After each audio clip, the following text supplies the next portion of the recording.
Get out of my face until you know how to act right. Oh, yes. Yeah. Go to your room.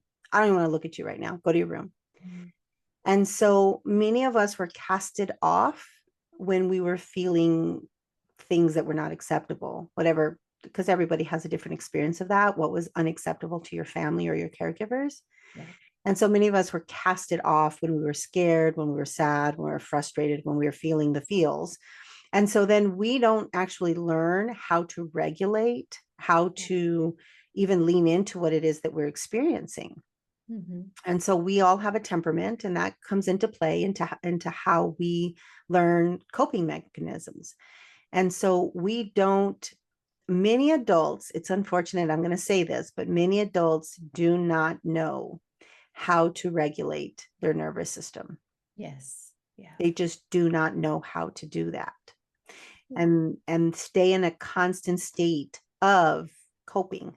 survival.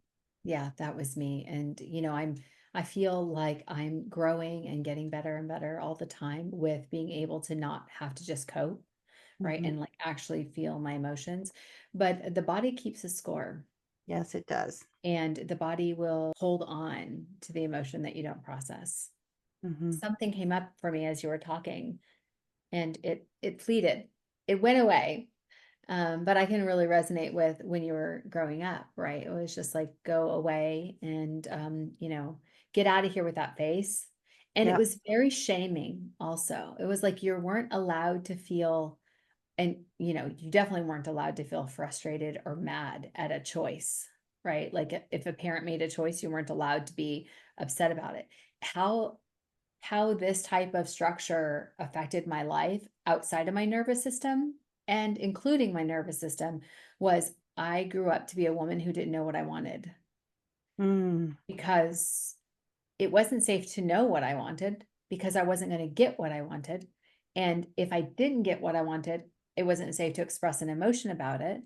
And I wasn't like opportunity to make choices or asked, what do I think? So I became a woman who just, I don't know, I'm just a woman who needs to please somebody else outside of me and figure out what they need from me so I can be wanted and loved and accepted. And I did the opposite. Yes. So for me, I'm not a people pleaser. I always call myself, when I do my trainings in education, was I'm a watch me kid. And so, and what that is like somebody says, "Oh, you'll never accomplish something." I'm like, "Watch me, watch me." Ah, yeah. And what I did was I dismissed everybody, disconnected from everyone, because I had this belief, and this was actually something that was said to me as I was growing up, is that you only have you. At the end of the day, it's just you. So you can't rely on anybody. You can't ask for help, and you need to push hard, and nobody needs to know your business. I heard that my whole, like, Oh, nobody needs to know what's really happening here. right. And so you show up, and you show up loud, and you show up fully capable, with at least you showing out like you're fully capable.